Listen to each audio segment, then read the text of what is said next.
에스겔 18장 19절부터 32절에 있는 말씀으로 큐티인 제목은 스스로 돌이키고 살찌니라입니다. 하나님은 그분이 보시는 의인은 어떤 사람인지를 지난 주일 본문에서 말씀하셨습니다. 그리고 의로운 삶을 살고자 사람이 행하고 금해야 할 16가지 행동을 알려주셨습니다. 신앙과 또 성적 정결과 폭력과 압제를 하지 않고 자비를 베풀고 모든 경제 행위에서 이웃을 배려하고 또 모든 종류의 불의와 불법을 해서는 안 된다고 하셨습니다. 하나님의 율례를 따르고 규례를 진실히 행하는 의인은 심판을 받지 않고 반드시 살 것이라고 약속하셨습니다. 그냥 자신에게 미신처럼 빌었기 때문에 살려주는 것이 아니라 하나님은 정확하게 자신의 뜻과 의지를 가지고 계시고 그 뜻과 의지대로 살아갈 때 하나님은 생명을 허락하신다고 하셨습니다. 하나님은 여호와의 율법과 규례를 진실히 행한 의인이 낳은 아들이라도 그가 선을 행하지 않고 악을 행하면 자기 죄 때문에 반드시 죽게 되어 영원한 멸망에 이르게 된다고 하십니다. 죄에 대한 심판은 자신에게 있습니다. 누구를 탓할 수도 없습니다. 하지만 악인의 아들이 그 아버지가 행한 모든 죄를 보고 두려워하여 여호와의 율례를 지키고 율례를 행하면 자기 아버지의 죄 때문에 죽지 않고 반드시 살게 된다고 하십니다. 오늘 또 이런 말씀을 반복하시면서 회개만이 살 길이기 때문에 돌아오라고 촉구하는 모습을 볼 수 있습니다. 첫째로 의인의 공의와 악인의 악에 대해서 살펴보겠습니다. 19절입니다. 그런데 너희는 이르기를 아들이 어찌 아버지의 죄를 담당하지 아니하겠느냐 하는도다. 아들이 정의와 공의를 행하며 내 모든 율례를 지켜 행하였으면 그는 반드시 살려니와. 포로가 된 이스라엘 백성과 예루살렘에 남아있는 생존자들 사이에서 이런 속담이 퍼지기 시작했죠. 아버지가 신포도를 먹었으므로 그 아들의 이가 시다고 하는 것이죠. 그들은 고통의 원인을 조상에게 돌리면서 바벨론의 포로로 끌려간 것이 우리의 잘못이 아니라 조상 잘못 만난 탓이라고 여겼습니다. 그러나 하나님은 너희가 다시는 이 속담을 쓰지 못하게 하겠다고 누누이 말씀하셨죠. 하나님은 아버지가 신포도를 먹어서 아들의 이가 시리다고 하는 그 속담을 이 19절에서 다시 한번 사용하십니다. 아들이 어찌 아버지의 죄를 담당하지 아니하겠느냐라고 하는 백성들 사이에 돌아다니는 이 속담의 변형을 다시 한번 더 교정해 주십니다. 아들이 아버지의 죄를 담당한다는 이 백성의 생각이 잘못된 것이라는 것을 밝히면서 의인의 공의와 악인의 악의도 각각 자신에게로 돌아간다는 것입니다. 어찌 아들이 아버지의 죄를 담당하지 않겠느냐라고 하는 이런 백성의 질문에서 이러한 말에 속아서 자신을 탓하지 않고 조상을 탓하면 회개의 길이 영원토록 놓쳐버리기 때문에 하나님이 얼마나 안타깝게 얘기했는지 모릅니다. 20절입니다. 범죄하는 그 영혼은 죽을지라. 아들은 아버지의 죄악을 담당하지 아니할 것이요 아버지는 아들의 죄악을 담당하지 아니하리니 의인의 공의도 자기에게로 돌아가고 악인의 악도 자기에게로 돌아가리라. 하나님이 거듭 강조하시는 것은 한 사람의 영적 배경이 어떻든 간에 그 사람은 자신의 삶에 대한 책임을 자신이 져야 한다는 것입니다. 절대로 아버지의 죄 때문에 죽는 아들이 없고 아버지의 의로움 때문에 구원받게 될 아들도 없다는 것입니다. 우리가 흔히 우스갯처럼 하는 아내의 발목을 잡고 천국 같이 따라가겠다 이런 것은 없다는 것입니다. 죄를 지은 영혼은 바로 그 사람 자체가 죽을 것이고 아들은 아버지의 죄에 대한 벌을 받지 않고 아버지는 아들의 죄에 대한 벌도 받지 않습니다. 의인의 의도 자신에게로 돌아가고 악인의 악도 자신에게로 돌아간다는 것이죠. 이런 관점에서 보면 각이 흐르는 저주를 끊으라고 하는 이런 관점은 정말 잘못된 관점인 것을 알 수 있습니다. 만일 그 아들이 정의와 공평을 실천하고 여호와의 언약조항을 충실히 지키면 그는 틀림없이 산다는 것입니다. 죄를 지은 사람은 죽고 의를 행한 사람은 살고 누구를 탓할 수도 없고 핑계할 수도 없다는 것입니다. 부모의 죄를 자녀에게 책임지울 수 없고 자녀도 자신이 지은 죄를 스스로 책임져야 합니다. 부모와 자녀는 서로 원망하지 말고 각자 자기 행동에 책임을 져야 합니다. 부모의 의나 죄가 자녀에게 대물림되지 않고 자녀의 의와 죄를 부모가 담당할 수도 없습니다. 자녀들은 부모의 죄로 고통받지 않고 부모도 자녀의 죄로 고통받지 않습니다. 이 에스겔은 이 오래된 이 운명론에 대해서 깨뜨리고 있으니까요. 개인의 운명은 개인의 행동에 달려 있습니다. 가족이나 주위 환경에 미칠 수 있는 간접적인 영향을 부정하는 것은 아닙니다. 부모의 행동이 자녀의 성장과 발전에 심대한 영향을 주는 것은 틀림없죠. 그래서 가정 환경도 개인 인격과 삶을 결정하는 중요한 요소가 된다는 것 부정할 수가 없습니다. 하지만 부모의 죄가 유전된다는 사고와는 전혀 다른 별개의 문제입니다. 하나님은 18장에서 누누이 말씀하시죠. 부모나 자식의 죄가 서로 전가되지 않고 각 개인이 행한 행동의 결과로 삶과 죽음이 결정된다는 이 하나님의 진심은 참된 회개로 이끌기 위한 것이지 가정의 신앙교육이 중요하지 않다는 그런 관점의 말이 아니라는 오해도 아니기 때문에 오해하지 마시기 바랍니다. 나의 가정 환경이 어떠하든지 내가 지은 죄의 대가는 내가 치러야 하기 때문에 부모 탓, 자녀 탓을 할 수가 없습니다. 의인의 의로움도 그 의인에게 돌아가고 악인의 사악함도 그 악인에게 돌아간다는 말을 명심하시기 바랍니다. 적용 질문 드립니다. 죄의 대가를 치르기 싫어서 부모나 자녀 탓을 하고 있지는 않습니까? 둘째로 어찌 기뻐하지 아니하겠느냐입니다. 21절 22절입니다. 그러나 악인이 만일 그가 행한 모든 죄에서 돌이켜 떠나 내 모든 율례를 지키고 정의와 공의를 행하면 반드시 살고 죽지 아니할 것이라. 그 범죄한 것이 하나도 기억함이 되지 아니하리니 그가 행한 공의로 살리라. 에스겔은 개인은 각자 자신의 행위에 합당한 보상이나 심판을 받는다고 합니다. 중요한 것은 한 사람이 아무리 오랫동안 의롭게 살았다고 해도 오늘 이 순간에 죄를 범하면 하나님의 심판의 대상이 됩니다. 반대로도 마찬가지입니다. 한 사람이 아무리 추악한 악을 행하고 살았다 하더라도 오늘 이 순간에 신실하고 착하게 살면 그의 죄가 모두 용서받고 하나님 구원의 대상이 된다는 것이죠. 그래서 영적인 공로는 존재하지 않습니다. 어제까지 내가 무슨 일을 했는지의 공로 때문에 내가 오늘의 내 삶이 죄를 저질러도 구원받는 그런 것은 없다는 것입니다. 우리의 과거는 우리의 오늘이랑 내일을 올가매는 올무가 될 수가 없습니다. 또한 과거의 선행이 결코 우리의 현실이나 미래의 죄악에서 구원할 수도 없다는 것입니다. 오늘 내가 어떻게 살고 있는지가 이 영적인 세계에서는 늘 중요합니다. 선지자가 본문에서 거듭 강조하고 있는 것은 모든 사람이 자신의 행실대로 행동대로 적절한 심판을 받는다고 말씀합니다. 죄를 짓는 자는 자신의 죄값 때문에 죽을 것이고 의인은 올바른 고백이 아니라 올바른 행동이라는 것을 말씀합니다. 사람의 과거가 미래를 결정할 수 없습니다. 기독교에는 명문 가문이라는 말을 가끔 하기도 하는데요.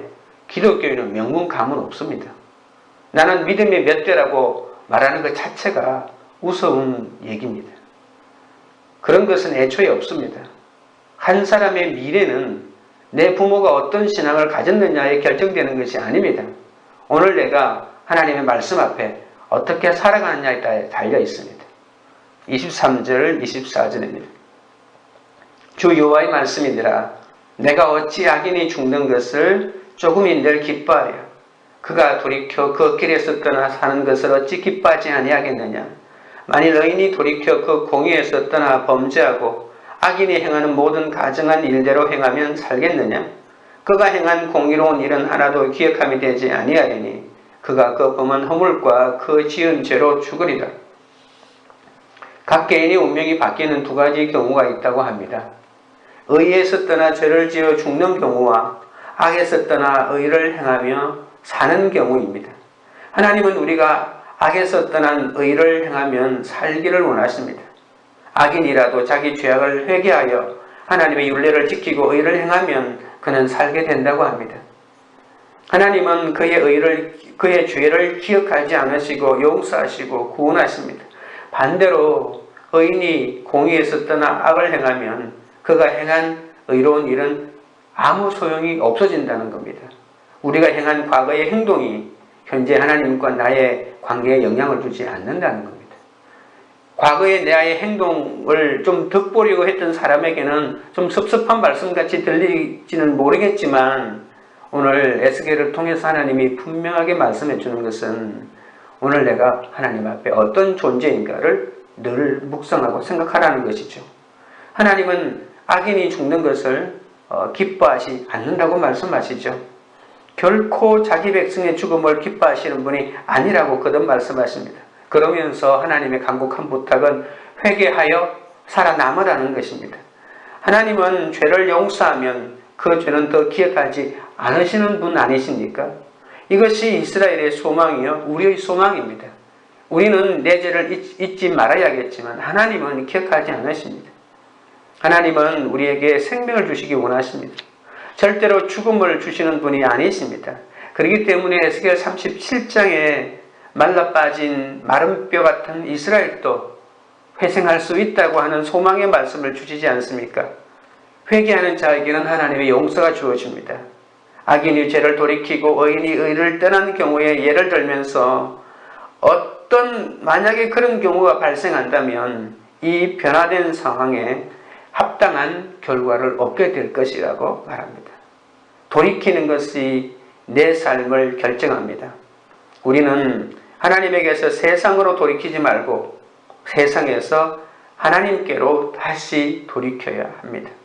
아버지나 아들의 행동이 다른 사람에 전가되지 않듯이 과거의 행동이 하나님께 대한 현재의 관계에 영향을 주지 않기 때문에 과거에 내가 어떤 사람이었다라고 하는 것을 계속 핑계대면서 오늘 하나님과의 관계를 맺는 것을 미적거리거나 또 피하는 그런 핑계거리로 절대로 삼아서는 안 됩니다. 흔히 회개한다는 말은 히브리어 동사 슈브라고 하는 것인데 이 슈브는 완전히 가는 방향을 전환해서 다른 길로 가는 의로운 삶을 사는 모습을 말합니다. 단순한 이 생각의 사고의 전환만을 말하는 것이 아니라 삶과 행동과 함께 동반하는 실제 변화를 말하는 것입니다. 하나님께서 악에서 떠나 마음과 영을 새롭게 하여 의의 삶을 살면 생명을 주시고 용서와 구원을 베풀어 주십니다. 구원을 베푸시는 하나님은 오늘 우리가 말씀을 듣고 순종하여 죄에서 돌이키는 것에 관심이 얼마나 많은지 모릅니다. 하나님은 죄인이 악한 길에서 돌이키는 것을 기뻐하고 악인이 또한 심판받는 것을 조금도 기뻐하지 않으십니다. 그래서 아무도 멸망하지 않고 다 구원에 이르기를 원하고 있습니다. 그리고 그 길이 회개밖에 없다는 것을 명심해야 합니다. 적용 질문 드립니다. 하나님의 기쁨이 되고자 내가 오늘 돌이켜 떠나야 할 죄의 길은 무엇입니까? 셋째로 죄에서 떠날지요. 25절부터 29절까지를 보십시오. 본문을 읽을 때 공평하다라고 하는 단어와 공의, 정의 이런 단어가 얼마나 많이 있는지 다시 한번 확인해 보시기 바랍니다. 그런데 너희는 이르기를 주의 길이 공평하지 아니하다 하는도다. 이스라엘 족속아 들을지어다. 내 길이 어찌 공평하지 아니하냐. 너희 길이 공평하지 아니한 것이 아니냐. 만일 의인이 그 공의를 떠나 죄악을 행하고 그로 말미암아 죽으면 그 행한 죄악으로 말미암아 죽는 것이요. 만일 의인이 그 행한 악을 떠나 정의와 공의를 행하면 그 영혼을 보존하리라. 그가 스스로 헤아리고 그 행한 모든 죄악에서 돌이켜 떠났으니 반드시 살고 죽지 아니하리라. 그런데 이스라엘 족속은 이르기를 주의 길이 공평하지 아니하다 하는도다. 이스라엘 족속아 나의 길이 어찌 공평하지 아니하냐. 너희 길이 공평하지 아니한 것 아니냐? 이스라엘 백성은 주의 길이 공평하지 않다고 불평합니다. 그러나 하나님께서는 이스라엘 백성의 불평에 대해서 반박하면서 자신의 심판이 의롭게 집행되고 있다는 것을 다시 한번 예를 들어 설명하십니다. 의인이었다 할지라도 하나님을 떠나 죄를 행하면 심판을 받고, 악인이었다 할지라도 돌이켜 하나님의 뜻대로 살면 구원을 얻는다고, 내가 지금 어떻게 하나님의 말씀에 반응하고 삶을 살아가느냐가 중요하다고 하나님께서 말씀하십니다. 의인이 타락해 죽는 것도 자기 삶의 결론입니다. 악인이 회개해 구원을 얻는 것도 자기 삶의 결론입니다. 그러므로 잘못된 것은 하나님이 아니라 오히려 이스라엘 백성이 가고 있는 그 길이 어떤 길이냐에 따라 달려있다는 것이죠. 30절부터 32절입니다. 주 여호와의 말씀이니라. 이스라엘 족속아, 내가 너희 각 사람이 행한 대로 심판할지라. 너희는 돌이켜 회개하고 모든 죄에서 떠날지어다. 그리한즉 그것이 너희에게 죄악의 걸림돌이 되지 아니하리라. 너희는 너희가 범한 모든 죄악을 버리고 마음과 영을 새롭게 할지어다. 이스라엘 족속아, 너희가 어찌하여 죽고자 하느냐? 주 여호와의 말씀이니라. 죽을 자가 죽는 것도 내가 기뻐하지 아니하노니 너희는 스스로 돌이키고 살지니라. 말씀의 최종 결론은 회개하고 살라는 것이죠. 하나님께서 기뻐하시는 것은 사람들이 죽는 것이 아니라고 말씀하시면서, 다시 살아야 한다고 말씀하시면서, 심지어 죽어 마땅한 사람마저도 회개하며 죄악에서 돌이켜 다시 살아내라고 말씀하시고 계십니다.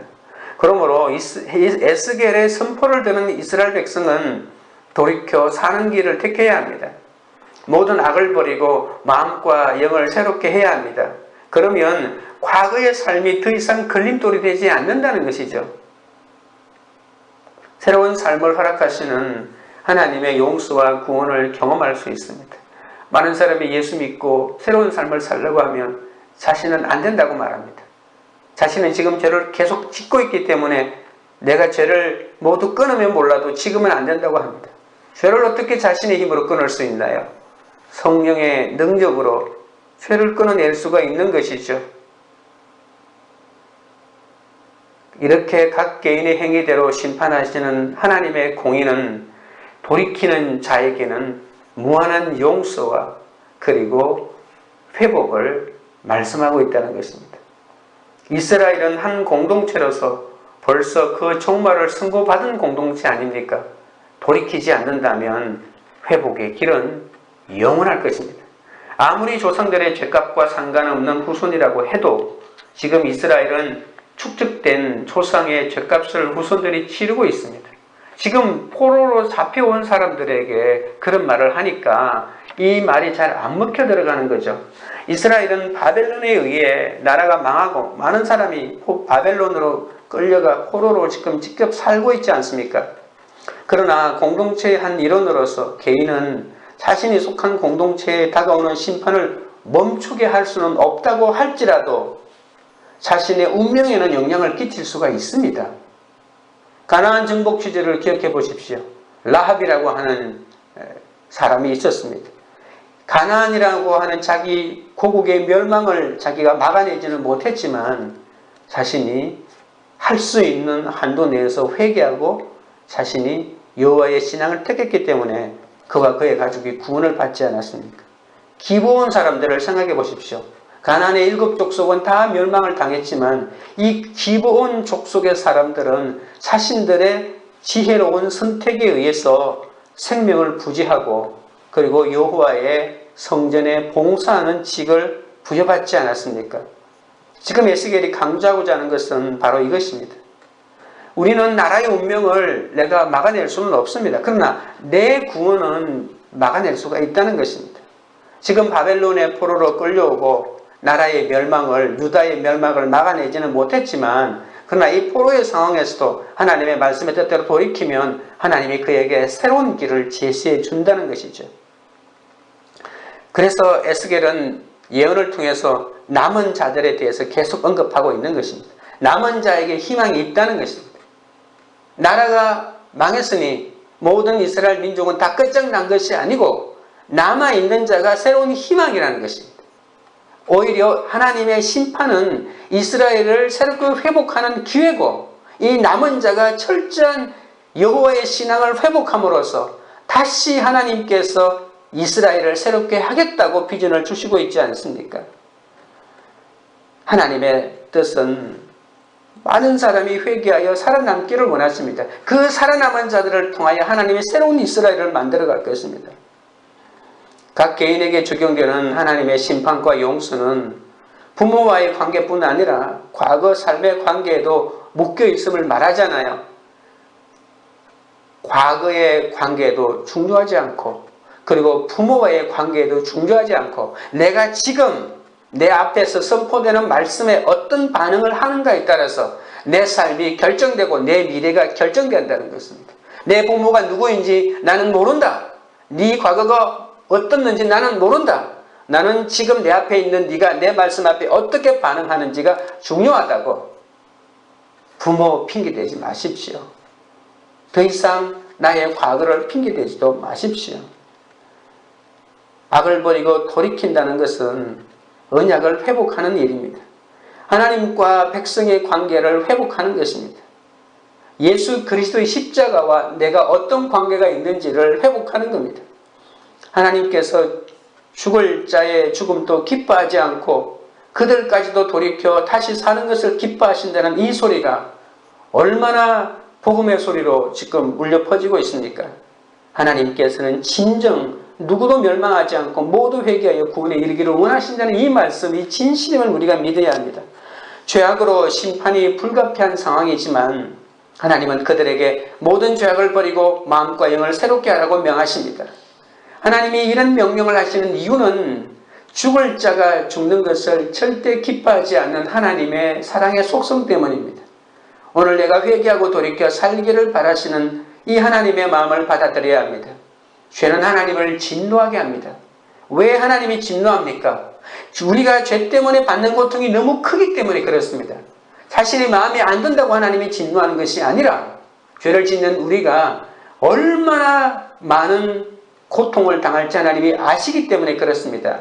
예수님께서 달리신 십자가 위에 비참한 그 모습이 바로 우리 죄의 모습입니다. 예수님을 박은 못이 30cm인데 손바닥에 박으면 손이 찢어지니까 손목에 박고 발목에 박지 않았습니까? 죄는 그렇게 비참하게 아픈 것입니다. 고통스러운 것입니다. 스스로 죄인이라고 고백하는 이들의 모임보다 아름다운 공동체는 세상에 없습니다.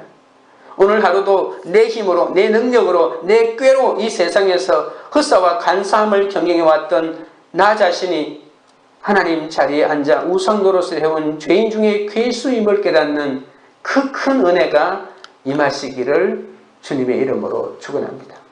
적용 질문 드립니다. 내가 구원받고 살기 위해 스스로 돌이켜야 할 일은 무엇입니까? 기도드리겠습니다. 아버지 하나님,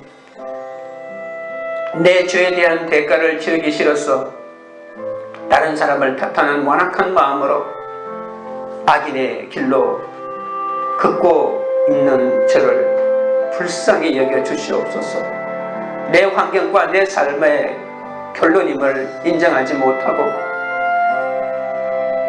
내 부모 탓을 하고 나와 함께 있는 사람 탓을 하면서 그렇게 하나님에게서 멀어지고 내 뜻대로 살았사오니 주여 이제는 주님께로 돌이키고 주님의 말씀 앞에 무릎을 꿇고 회개하는 은혜를 내려 주시옵소서.